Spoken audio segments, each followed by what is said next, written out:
So it's a great pleasure to be here. Helena actually contacted me last October, and so this has been on my calendar for a long time, and I've been looking forward to it. She asked me to speak just generally on sort of the situation in Israel and Palestine, but the particular focus that she urged me to speak to was to my own wrestling with the question. And I'll just read a question here that I think, just to focus things, is: should Quakers support the international nonviolent BDS movement, boycott, divestment, and sanctions, to change Israeli policies towards the Palestinians? And I think that's a great question. It's not an obvious answer. And I have answered that question at different times in my life as absolutely not. That would be ill-informed and anti-Semitic. I've answered it at other times in my life as I'm not sure. And I now answer it in the last year is yes. And I've tried to figure out ways to support the movement.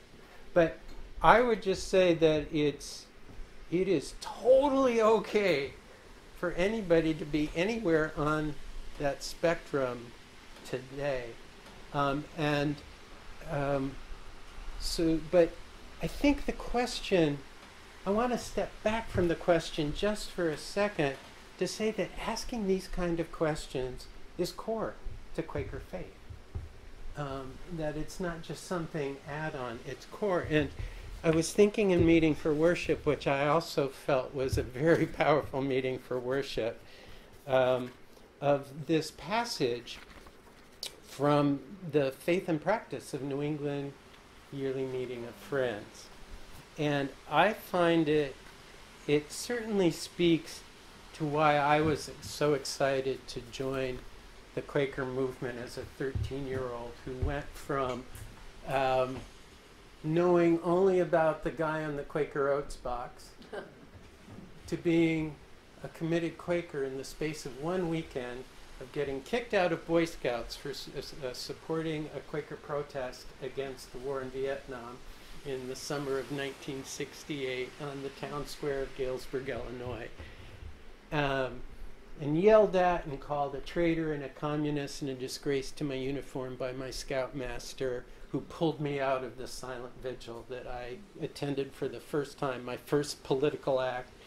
And an older woman came up to me afterwards, put her hand on my arm and said, "Young man, I'm really sorry that happened to you, but you will always be welcome in a Quaker meeting."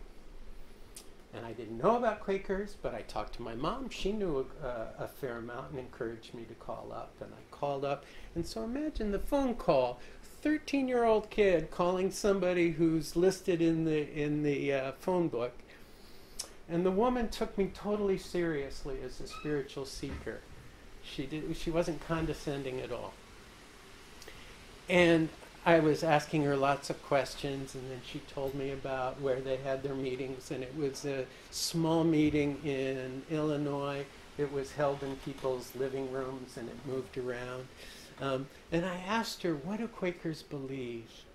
And some Quakers who get that question, I was talking about this with Fred and Peg and Helena last night at dinner, we'll go, oh, well, we don't believe this, and we don't believe that, and we don't believe this, and you can believe anything you want, and blah, blah, blah. And as a 13-year-old seeker, that would have bored the crap out of me. But she said, we believe that every man, woman, and child on this planet has access to divine love and presence and guidance. And that if we listen for that, we will develop the power and the wisdom to heal and transform our personal lives, our families, our communities, and we hope someday the world. And so I want to just read from New England Faith and Practice because it captures what excited me so much about after my first meeting for worship the next day. From Friday to Saturday, I went, and I felt, this is my path, these are my people. and it sort of stuck with me. But sort of think of this as ministry in worship. Friends are called to help establish the kingdom of God on earth. Let us strengthen a sense of kinship with everyone. Let that kinship inspire us in our efforts to build a social order free of violence and oppression, in which no person's development is thwarted by poverty and the lack of health care, education, or freedom. Friends are advised to minister to those in need, but also seek to know the facts and the causes of social and economic ills, and to work for the removal of those ills. So just by a show of hands, does that resonate with, who does that resonate with as sort of a key part of Quaker faith? Okay, now you can agree with that, but that doesn't mean we all agree about what are the facts and what are ways to support real justice and change things for the better. I remember when I was 13 years old and just getting new to Quakers and reading things from the library and asking lots of questions, an older man in the Galesburg Friends Meeting came up to me and he was trying to really impress me with how cool Quakers were. And he said, you know, Quakers were the first Christian denomination in the United States to give up slavery. And we did it before the Revolutionary War. And he thought I'd be really impressed. I have to say, my response was, Quakers own slaves? And it took me a while, you know, the sort of the vehemence and the righteousness of you, but sometimes it took 100 years for Quakers as a body, 100 years to deliberate and say owning other human beings is sinful. And even after they came to that agreement, only 10% of Quakers engaged in boycotts against slave-produced products. And many Quakers, but still just a minority of Quakers, were active in the larger abolitionist movement. And were sometimes some Quakers were kicked out of their meetings for being abolitionist. And some Quaker meetings said, no, you can't have abolitionist meetings. That's too worldly. And if you want to know more about that, this book is perfect.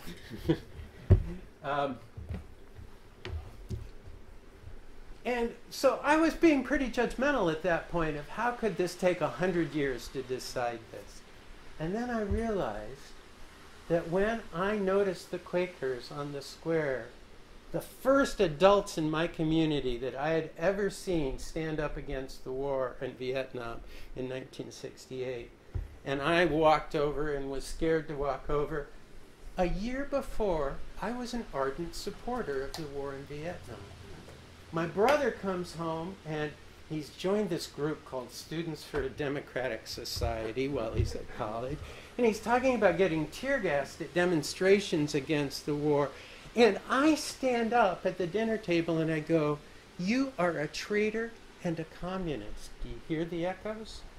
And I said, I can't believe you believe this. And I got up and I walked away. I wouldn't talk with him anymore. And I turned to my mother and said, you don't believe this crap, do you?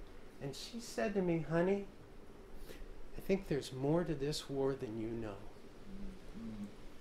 And so I started studying everything I could in a sort of a discernment journey to prove my brother wrong and be able to just crush him in a debate the next time he came home and we were sitting at the dinner table. And the more I learned about the U.S. invasion and occupation of Vietnam, the more I realized this was not about freedom. This was about, think about it, 2 million Indo-Chinese were killed.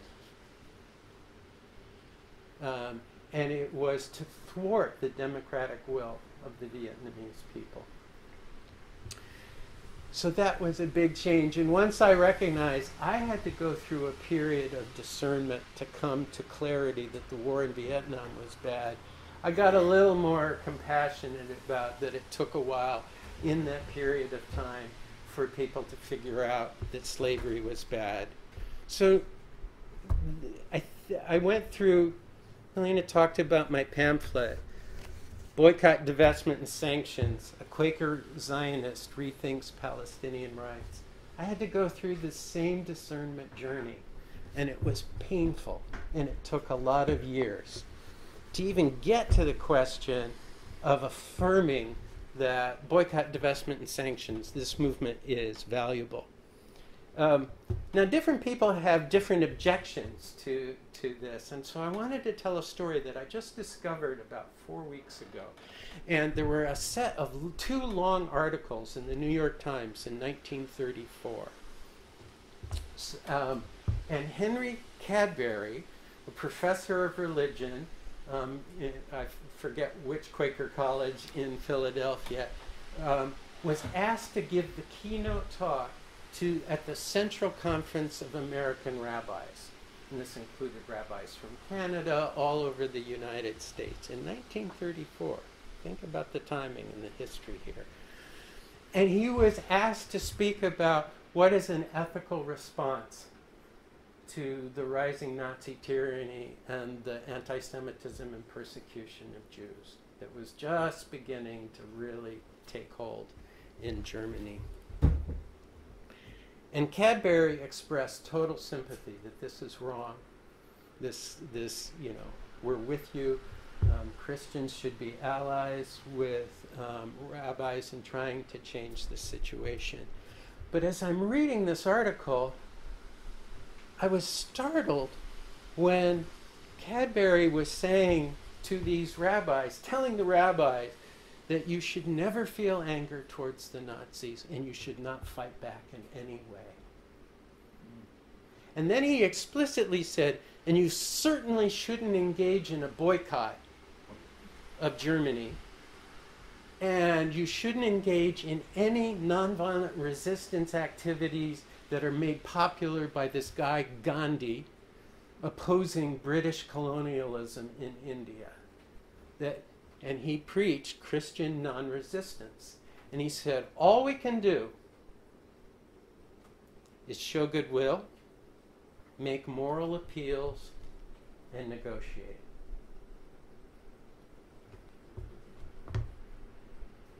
And he even went on to say, and this will solve the problem more effectively and quicker than any other kind of resistance.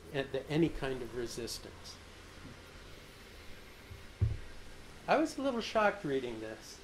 I talked to my friend George Lakey about this, who knew Henry, and I said, and he was totally shocked about it.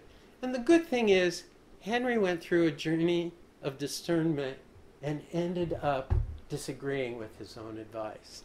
And the AFSC certainly no longer supports that advice and has endorsed various elements of the BDS movement for a number of years now. But, so one question is, do we side with Henry Cadbury? Or do we take a critical look at this? What I also found interesting in these same articles is the rabbi's response. And it goes on, it's paragraphs, it's a huge set of articles, 2 articles. And I want to read a couple of the responses. So Samuel Schulman, let me put my glasses on, and he was the honorary president of the conference, got up immediately after Cadbury spoke and said he could not in good conscience subscribe to the principle of non-resistance to evil which Dr. Cadbury advocated. Rabbi Stephen Weiss, who the New York Times said led a wave of objection to the advice of Professor Henry Cadbury, said from the conference podium, a boycott is a rightful refusal to not have any, wish I had these all memorized, but it's important to get the words right. Rightful refusal to not have any relationship morally or economically with any government which has persecuted us and done injustice to our people. He then added, a boycott is not war, because Henry said the reason you can't do any nonviolent resistance is because that's just warshed. That's just war without bloodshed. It's evil, and as a pacifist, he couldn't do it. So Weiss goes, a boycott is not war. It is a moral and economic weapon of self-defense. Now, the conference was riled up by what Cadbury said, and they came to unity on a resolution before the conference was over that explicitly rejected Cadbury's advice. And these rabbis said in the resolution, moral persuasion should be supplemented by every manner of nonviolent resistance. Whenever people, and this isn't a quote, but it was in the context, whenever people face violent repression, social injustice, economic marginalization, and systemic inequality or persecution. I personally side with the rabbis on this, that when people are being systematically oppressed, nonviolent resistance is a moral response. There's also a lot of research to suggest that it's one of the most effective responses. And I can go into that if you want later on or over lunch. So that answers one question about is it a moral means that satisfied me, that I'm with the rabbis on this, and I'm glad Henry changed his position to agree with the rabbis later on. I'm certainly glad the American Friends Service Committee changed its position on this, and I'm proud of the AFSC for embracing the BDS movement. Now, there's another objection that could be made to supporting the BDS movement, which is the target, that Israel shouldn't be targeted, that it is not responsible for oppression and persecution of Palestinians, that it's a progressive, peace-seeking, democratic state, a jewel in the Middle East in terms of democracy and humane treatment, and that it embodies Jewish ethics really well, which was the position that I agreed with for many years, and my hero Bayard Rustin agreed with. Bayard was absolutely intense about anybody who criticized Israel for its treatment of Palestinians, and calling it unjust or undemocratic or comparing it with South African apartheid, were just wrong, ill-informed at best, patently anti-Semitic at worst. He was so adamant that in 1971 he took out a full-page ad in the New York Times and the Washington Post with an open letter to Richard Nixon. And this is our famed social justice, Quaker, pacifist activist, and said Nixon should increase military aid to Israel. In 1971, after the 1967 wars, where Israel had now occupied all of historic Palestine, was in full control of the entire territory. And he said we should support it militarily. And he said, this may sound like a contradiction, but it's the only democracy. And the Palestinians are whining and complaining, and they're anti-Semitic terrorists. They have no legitimate claim for justice. I don't believe that anymore, but I believed it for the longest time. And so the pamphlet is sort of my journey from believing that to having a different view. And for people who want to see somebody struggle with that question, I welcome you to read it. But after I wrote the pamphlet, I came across this book. Dov Waxman is a political scientist, I think at Northeastern University. And he wrote this book called Trouble in the Tribe, The American Jewish Conflict Over Israel. And what he's talking about here is the question of Israel and its treatment of Palestinians is hugely controversial within the American Jewish community. And he goes back historically over public opinion of the Jewish community and analyzes it over time. And he's a great researcher and a really good writer. And he said historically there's 4 responses to originally the Zionist movement and then the state of Israel among the U.S. Jewish community. And the four responses he describes here for the Jewish community were mirrors of my own journey that's described in the pamphlet. The first group, he says, is disinterested. It's just not that big of an issue. You know, we're living in the United States. That's a long ways away. Not just not that interested. Then he talks about the group which is devoted to the Zionist cause, sort of at all costs. And the Zionist cause, the mainstream Zionism, was this idea we were going to encourage primarily European Jews to colonize Palestine from the late 1800s on, with the idea very early on of creating a heavily militarized state that would have a majority of Jews and would have take as much of the territory of the British Mandate of Palestine as possible with as few Palestinians in it. And one of the things you have to remember is, like, when I started learning more, and this is where the third group, you have the devoted, which I was at for a long time, and then the third group is disillusioned, that has looked at the history of Zionism or Israeli policy towards the Palestinians and is going, this is not ethical. This does not meet the standard of Jewish ethics in the prophetic tradition. And this has existed, this disillusionment has existed for a long time. The majority of Jews in the world thought Zionism was just folly for a number of years. The Holocaust, of course, changed that in very powerful ways. But the fourth group is dissidents, people actually opposing it. And in the pamphlet I talk about, here I am, this sort of ardent Zionist who supports Jewish liberation and is horrified by the Holocaust. And that is part of the motivation of Zionism. But as I discovered, largely through my Jewish friends who went to Israel and came back very conflicted, there's so much I loved about being in Israel and the culture and everything, but I'm really concerned. There's this huge right-wing drift in the government. The narratives of racism against the Palestinians are horrible. I can't understand why it is just to occupy land.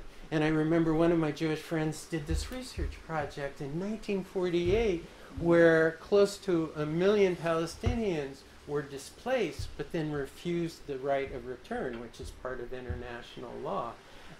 And the small number of Palestinians who remained within the expanded territory of Israel in 1948 were under military rule for decades. And so I'm getting all this new information, and it's really uncomfortable, and it's painful. But so I go through my own disillusionment. But I found some comfort when I started doing the research. My favorite Jewish philosopher has always been Martin Buber. And I remember as a teenager and in my 20s reading a lot of his books. He actually, before the State of Israel was founded, he was arguing against the creation of the State of Israel, which I found interesting. He supported Jewish immigration to Palestine. He supported a growing a vital Jewish community that could be, help revitalize and keep together world Jewry, in the face of pogroms, the rising Holocaust he was seeing in the 30s and 40s.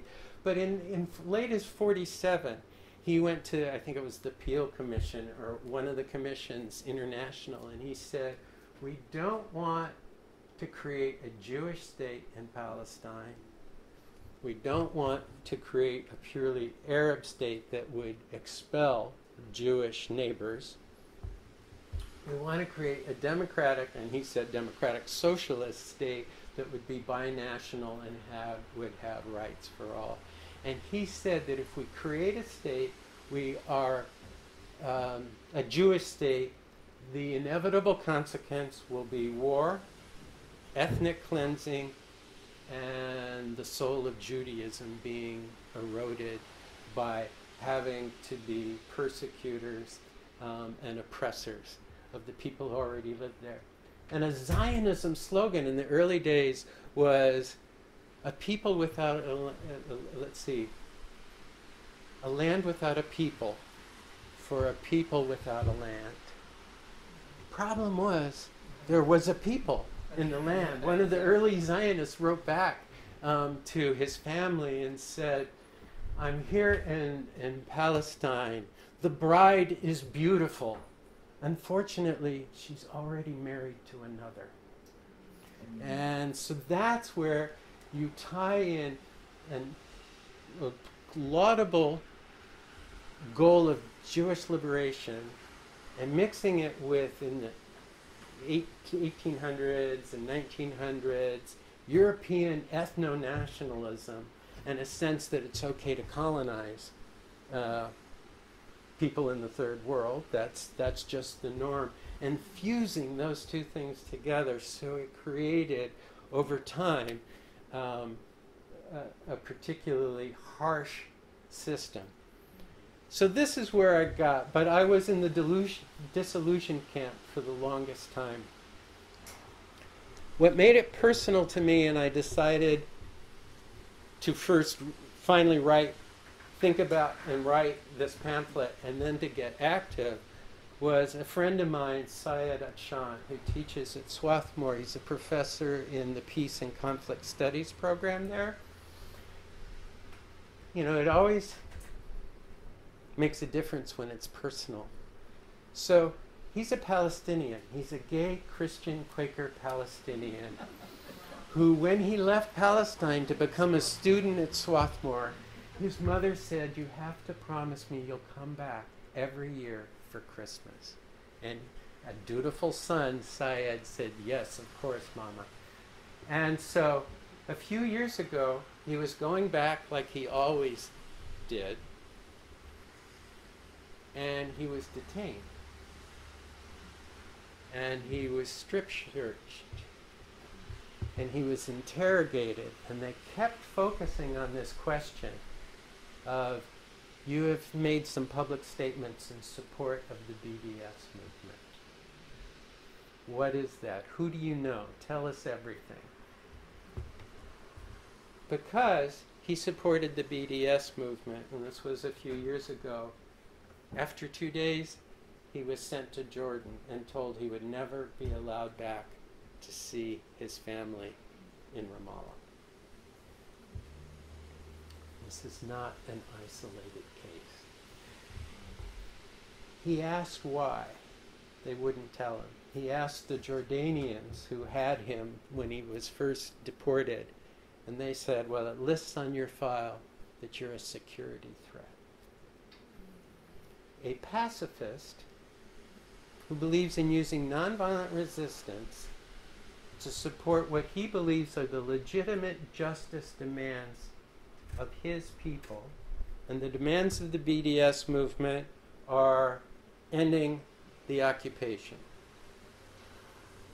ending the colonization, the settlements, which is illegal under international law, ending the military siege of Gaza, providing full and equal rights for the Palestinian citizens of Israel. And the most controversial point also, as if those aren't controversial enough, the last goal of the BDS movement in the call is the right of return for the dispossessed under international law. And it's to honor the right of return, because people cannot always return to their homes and businesses and farmland, because after 1948, the Israelis destroyed over 500 Palestinian villages and built things on top. So you would have to negotiate and figure out what does honoring the right of return mean under that situation. Now, if you remember your Quaker history, when, what was it, Charles II was restored after 20 years of the Civil War and Cromwell, the monarchy is restored. Many Quakers at that point were heartbroken and crushed. And they quickly wrote a letter saying, we are the harmless people called Quakers, and tried to differentiate themselves from people who were trying to overthrow the monarchy. There's something really important, I believe, about being harmless people, that we are not causing harm to other people. But I'm thinking of Syed, my dear pacifist, sweet friend, being called a security threat. And I actually think that part of being faithfulness is being a threat to systems of oppression, to systems of persecution. And I come by this pretty early. I mean, I became a Quaker when I was 13, but I think things were set when I was 6 or 7, because I remember the first time I heard the word Holocaust. And I didn't know what it was. I didn't understand it, but I knew it must be something bad by the context. So I went home and I go, Mom, what's the Holocaust? And I'm thinking now, when I think back, okay, you're a parent, and your 6 to 7-year-old child asked you what is the Holocaust. That's some tough choices. You could lie and minimize and not cause the child to sort of break their spirit of the enormity of the capacity of human beings for evil against other human beings. Or you could tell the truth, which would be her inclination, but crush a child's spirit. My mom decided to tell me the truth. We sat out on the back porch, and we sat there for a long time. And as a 6 or 7-year-old, I don't remember, I'm hearing about 11 million people being killed in the concentration camps. 6 million of those being Jews. So she told me the horror and was revealing to me the worst that human beings could be. But she made a really good choice. And she told me about the Danish resistance to the occupation and the various ways that Jews were protected, the various ways that what was being taught in schools, the Nazi curriculum, was being subverted. And she told me a story which she believed was true at the time. I've found out that it's somewhat exaggerated, but I look back at it now as there's a lot of stories in the Bible that I don't think are factually true, but that they're spiritually truthful and meaningful. And so she told me the story about when the Nazis came in, one of the first things they do when they take over a country is decree that the Jews in that country had to put Stars of David on their clothing. But hundreds of thousands of Gentiles, she told me, sewed Stars of David, including the Danish king. And so in the same moment that I learned how horrible human beings could be, I learned that people could be brave. They could act in solidarity. They can work hard together to get things done that improve the situation under the most horrible conditions. And she is not one to not tell you what the moral of the story is. She didn't just, I was kind of getting it, but she said, if you are ever the target of that kind of oppression and persecution, you need to resist it. Don't knuckle under, but resist it. And find other people that you can work with and figure out ways that you can resist it. And she said, and if you are not the target of the persecution, but you see it going on, your responsibility is to become an ally to those people and do whatever you can.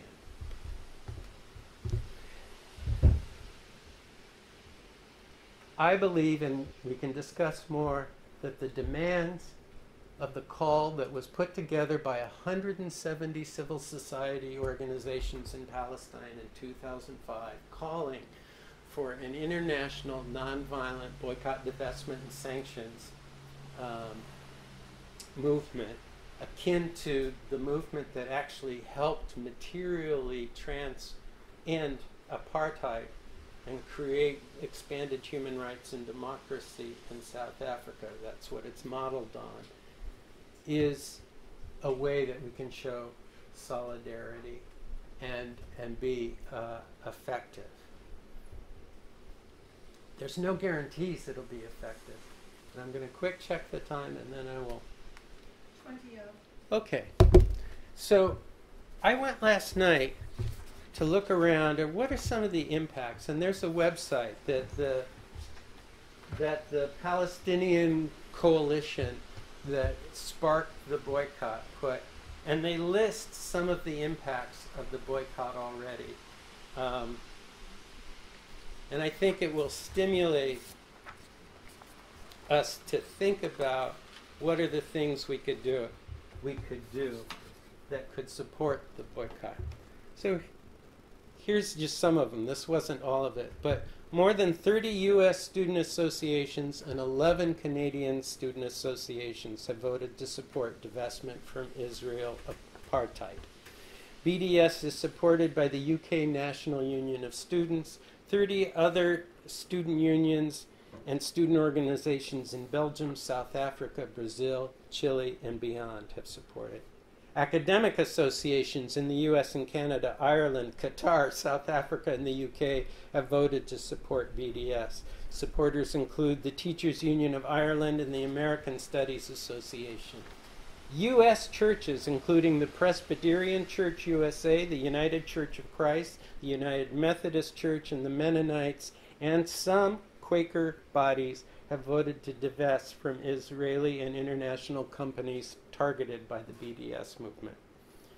Thousands of artists and cultural figures, including Roger Waters, Marcel Khalif, I actually don't know who Marcel Khalif is, Alice Walker, know who she is, support the cultural boycott of Israel, and stars including Laura Hill, Elvis Costello, and Vanessa Paradis have canceled shows in Israel following requests from the BDS movement. The Chilean government suspended free trade agreement talks with Israel during the 2014 attacks on Gaza. Bolivia has cut diplomatic ties with Israel. Brazil refused the appointment of a settler leader as the Israeli ambassador to Brazil. The corporation G4S has long provided security services and equipment to Israeli checkpoints, illegal settlements, and prisons where Palestinian political prisoners are held without trial and subjected routinely to torture. After the international Stop G4S campaign cost the company lost contract worth millions of dollars, G4S announced that it plans to completely sell its Israeli subsidiary. French multinational Viola completely withdrew from Israel after a BDS campaign over its role in the colonization of Palestinian land. That campaign cost billions of dollars in lost contracts for the group. The Israeli state water company Mekerot has lost out on contracts in Brazil, Argentina, Portugal, and the Netherlands as a result of the BDS campaigns. Community mobilizations during the 2014 attack of Gaza prevented Israeli ships from docking at a port in Oakland, California. Following on actions by dock workers in ports of South Africa, Sweden, and India. BDS was a major factor behind the 46% drop in foreign direct investment in Israel in 2014. And it goes on with a variety of things, and I won't bore you, but I'll pick a couple of more.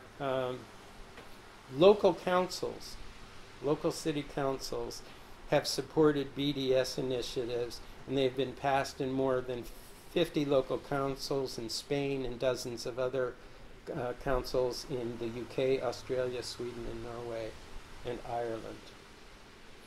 Now, one of the things that we need to understand if you end up supporting BDS in any way, vocally, or actually taking action, or as a body choosing to divest or boycott or various kinds of sanctions or to support them, is that in the last 15 years, the very meaning of the word anti-Semitism, new definitions have been drafted that include criticism of Israeli policy.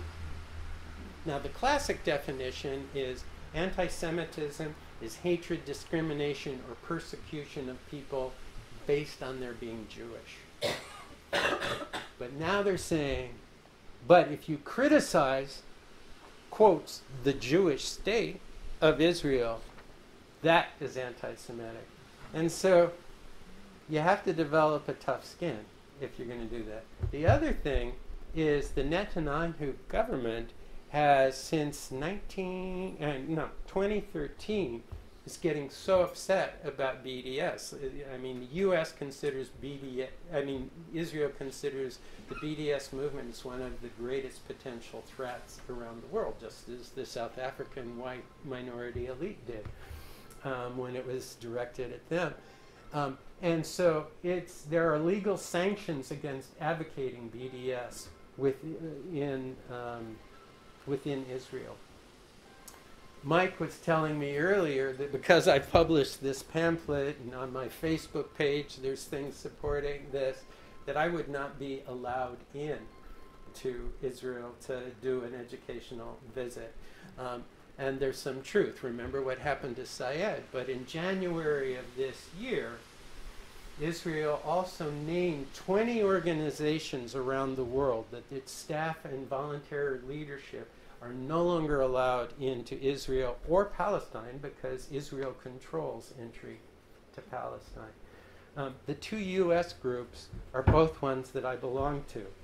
The American Friends Service Committee staff is now no longer allowed in Israel because they support various aspects of the BDS, and Jewish Voice for Peace, which is where I do my major interfaith work in D.C. The other thing is they've tried, the supporters of Netanyahu government and these policies of oppression have not only tried to demonize advocacy of BDS as anti-Semitism, there is now in the U.S. a push to criminalize boycotts. 25 countries in the United States, and I'll send some links about this and other resources to Helena so she can send them on. But 25 states have either sort of policies or actual law that says that we should, are various kinds of criminalization of the BDS movement. 50 governors, that's a governor from every state and the mayor of Washington, D.C., have signed on to a letter encouraging legislation to make it criminal to support the BDS movement. In the last 2 years, with bipartisan support, national legislation, I think it's the anti-BDS bill, I have the link somewhere, but it's national legislation to criminalize this. This is a huge threat to democracy and democratic freedoms and the rights to dissent. And so that hasn't passed. And we have to realize that, some people that we might happily vote for, given the alternative, are also like, when the Methodist Church was considering supporting some aspects of BDS, Hillary Clinton came and spoke at that national convention. And she was adamant that anybody who supports the BDS movement is anti-Semitic and should be demonized. And she has supported in the past ideas about criminalizing the activity. Now, Quakers have a bit of a history of willingness to go against the grain. And I'm reminded of Paul writing the friends and followers of Jesus in Rome, capital city of the biggest empire that had existed at that point. And Paul said, do not conform to this world. Do not conform to the ways of empire, but enrich yourself with the Spirit of God and choose to do justly and rightly. And I think that's a choice that we need to face. Now, not everybody agrees. I mentioned my friend Syed. Some of you maybe remember this story. Friends Central High School had a couple of Jewish students who started a Friends of Justice for Palestine group at the school. And they organized about 40 students. And they had 2 academic advisors, 2 faculty advisors. Both of these women were queer women of color who supported that. In their talking, they decided they wanted to invite Syed Achan, this Quaker pacifist from Palestine who was just a few miles away at Swarthmore teaching peace and conflict studies, to come give a talk. The head of school heard about this and decided that since Syed has publicly supported the BDS movement, he would be completely inappropriate to talk at a Quaker school. And so what the head of school did was pull back the invitation for students to even hear from a Palestinian Quaker. And he wasn't even intending to talk about BDS, but he had supported it. So they did that. And they ended up firing the 2 faculty sponsors of this group that was started by Jewish students as a way to tap down BDS. So it's like, it's a struggle within our own community. It's not just out there.